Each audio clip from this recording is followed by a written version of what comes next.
Magandang hapon sa inyong lahat.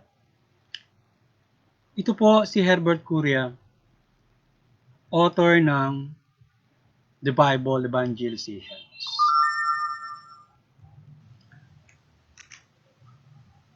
Kakibat ang ating pananalig sa ating banal na Panginoon Diyos, banal na Panginoon sa Kristo, at kabayan ng kaliwanagan naman Santa Maria, ay ating ibinabahagi sa inyo sa linggong ito, ang mensahe ng ating banal na Panginoon. Ang tema ng mensahe ng ating banal na Panginoon Diyos ay magtulungan ng pasanin for the love of Christ, pag-iisa sa paghihirap ng Panginoong Kristo Jesus. Ngayon, ay paliliwanag ko po sa inyo ang mga mensaheng ito, o babasahin ko po sa inyo ang mga mensaheng ito mula doon sa Mabuting Balita o Bagong Tipan. At mula po dito kay Apostol San Marcos, Kabanata 8, talatang 34. Pinalapit ni Jesus sa mga tao, pati ang kanyang mga alagad, at sinabi, kung ibig ninyo mang sumunod sa akin, limutin niya ang ukol sa kanyang sarili. Pasanin ng kanyang krus at sumunod sa akin. At ipagpatuloy po natin sa mga taga kay Apostol San Pedro. 1 Pedro, Kabanata 2, talatang 21. Ito po yung mensahe. Ang pagtitiis ng hirap ay bahagi ng pagkahirang sa inyo ng Diyos. Sapagkat ang si Kristo ay magtiis para sa inyo, binigyan niya kayo ng halimbawang dapat tularan. At ipagpatuloy po natin kay Apostol San Juan, 1 Juan, Kabanata 3, talatang 16. Dito natin nakikilala ang tunay na pag-ibig. Inialay ni Kristo ang kanyang buhay dahil sa mga kapatid. Dapat nating alay ang ating buhay para sa mga kapatid.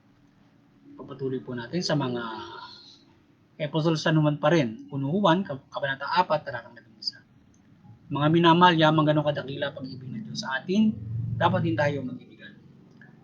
At ipagpatuloy po natin sa taga-Galatia, Kabanata 6, talatang 2. Magtulungan kayo sa pagdadala ng pasanin. Sa itong paraay, natutupad ninyo ang utos ni Kristo. Pagpatuloy po natin sa kay Apostol San Juan, Kabanata 13, talatang 34. Isang bagong utos ang binibigay ko sa inyo. Mag-ibigan kayo. Kung paano iniibig ko kayo, ganun din naman mag-ibigan kayo. Ngayon, ay ipaliliwanag ko po sa inyo ang mga mensaheng ito ng ating banal na Panginoon Diyos. Wala doon sa tema na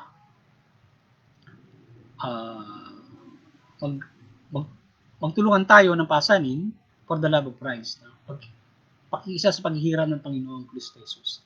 Yung sinasabi dito ng ating banal na Panginoon Diyos na kung tayo ay mananalig sa ating banal na Panginoon Diyos sa pamamagitan ng banal na Panginoong Kristo, yung pagsunod na gagawin natin sa Kanya ay iiwan natin ang lahat ng mga bagay at papasanin natin ng krus, sarili nating krus at susunod tayo sa Kanya. Na ibig sabihin tayo ay yung bawat isa, tayo ay hindi pa sariling interest na lamang yung ating gagawin sa pamumuhay, kundi sunod tayo sa Kanya sa pamamagitan ng pagtalima ng mabuting balita o ng Kanyang mga aral. So, ganun, natin papasanin ang ating mga krus na kung ano yung kinaharap natin sa ating pamumuhay na mga nating nadaranasan at yung pagtalima ng mabuting balita, ganun ang pagpasan ng krus na ating pagtatalimain sa pagsunod sa ating banal na Panginoong Kristo. At tayong lahat ay gawin natin ang pagtalimang ito at tayo ay mamumuhay ng isang mahusay na pamumuhay sa ilalim ng Kanyang pag-aari. Ngayon, sinasabi natin banal na Panginoon Diyos na tayo ay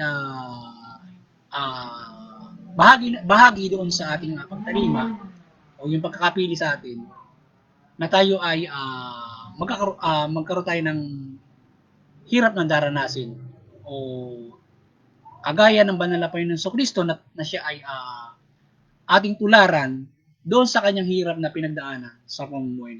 So ngayon ay doon sa pagtalima ng mabuting balita, makararanas tayo ng iba't ibang sakripisyo at paghihirap sapagkat hindi naman lahat ay susunod o gumagawa ng mabuti. So marami dyan ay nagkakamali o gumagawa ng kamalian at yan ang nagdudulot ng kahirapan sa ating bawat isa. At iba't ibang nararamdaman natin sa ating mga katawan sapagkat tayo ay nasa katawan lupa pa, tayo ay nakararanas ng iba't ibang mga hindi mabuti sa ating buhay, karamdaman, kasamaan ng kapwa-tao natin, at iba't ibang mga human nature na kinakailangan tayo ay mayroong pagtitiis sa mga bagay-bagay nito para masunod natin yung kalooban ng Diyos o yung spiritual na pamumuhay o yung mabuting balita. So, meron tayong dapat pagtiisan sa mga bagay-bagay aside po sa iba't iba pa natin nararanasan sa buhay, kagaya ng kahirapan.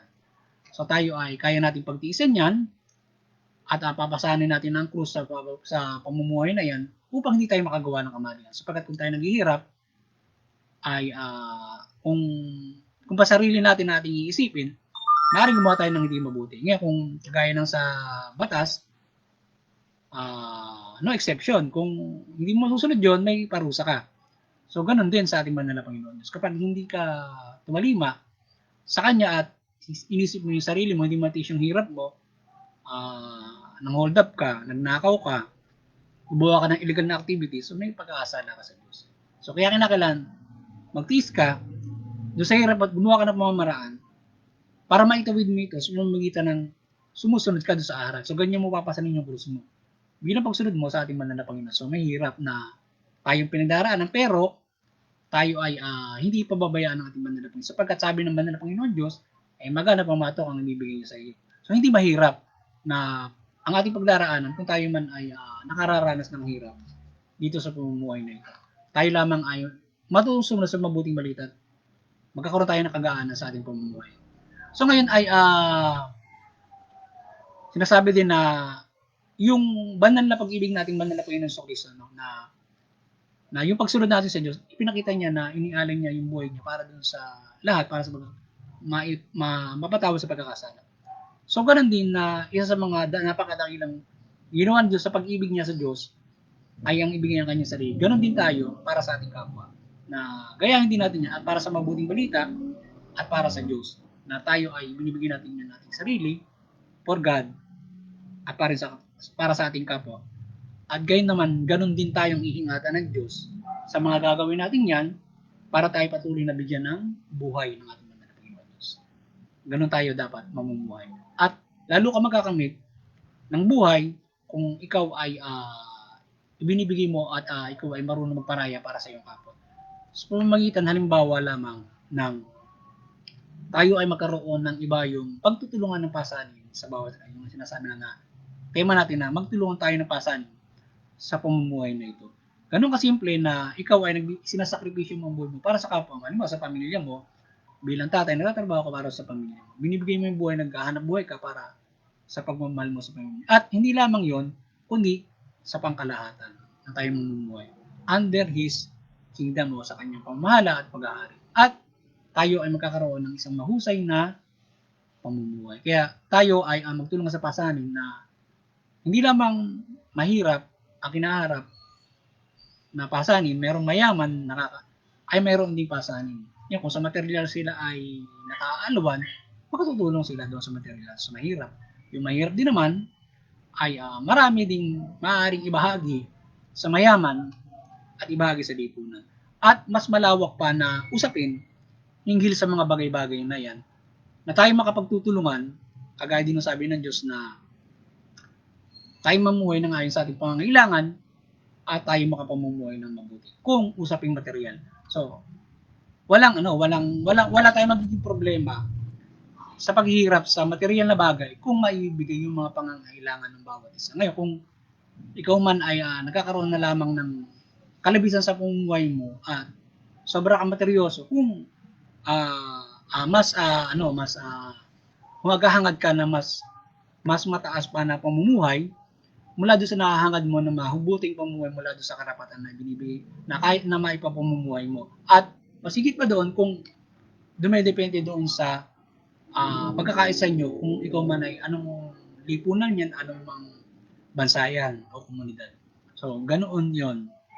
Kaya tayo dapat ay magtulungan sa ating pasanin at kung sa pangkalahatan systematize natin yan ay isang mahusay na sistema, ba yung karapatang pantao.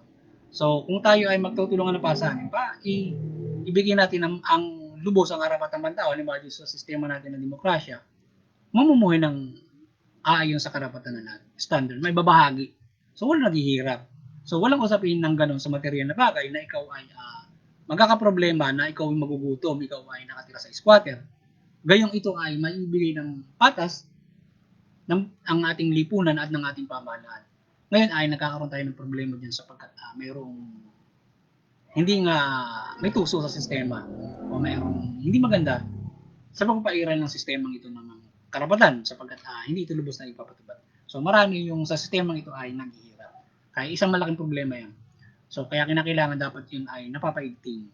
At aside from that, yung mga simpleng bagay na kung ikaw ay mayroon kang na itatabi ay may babahagi mo doon sa nakikita mo talaga na nangangailangan ng tulong. Lalo na kung ikaw ay dito sa sistemang ito na mayroong kanya-kanyang mayroong napapumuran at nilubos yung karapatan, ay kung ikaw yung nagbibigyan ng biyaya, tulong mo sa kapwa yung iba. Hindi lamang ikaw yung mananamasa ng iyong biyayang ibinigay sa iyo ng Diyos. At lalo kang bibigyan ng Diyos. Hanggang sa magkaroon na tayo ng isang mahusay na sistema sa ating bansa nito. So, kaya tayo ay upang magawa mo yan, sakto para mo yung sundin mo yung aral mismo ng pag-ibig ng Diyos o yung mabuting balita. At yan yung tayo magkaroon ng pagtutulungan sa pagdala ng pasanin ng mga aral na yan at tayo makapumuhay ng mabuti. Ang kailangan natin ay simple lamang tayo mamuhay tayo ng mabuti at may kaligtasan ng espiritu at tayo magkakaroon ng kaligtasan spiritual under the doon sa aral ng mabuting balita. Aral ng banal na Panginoon.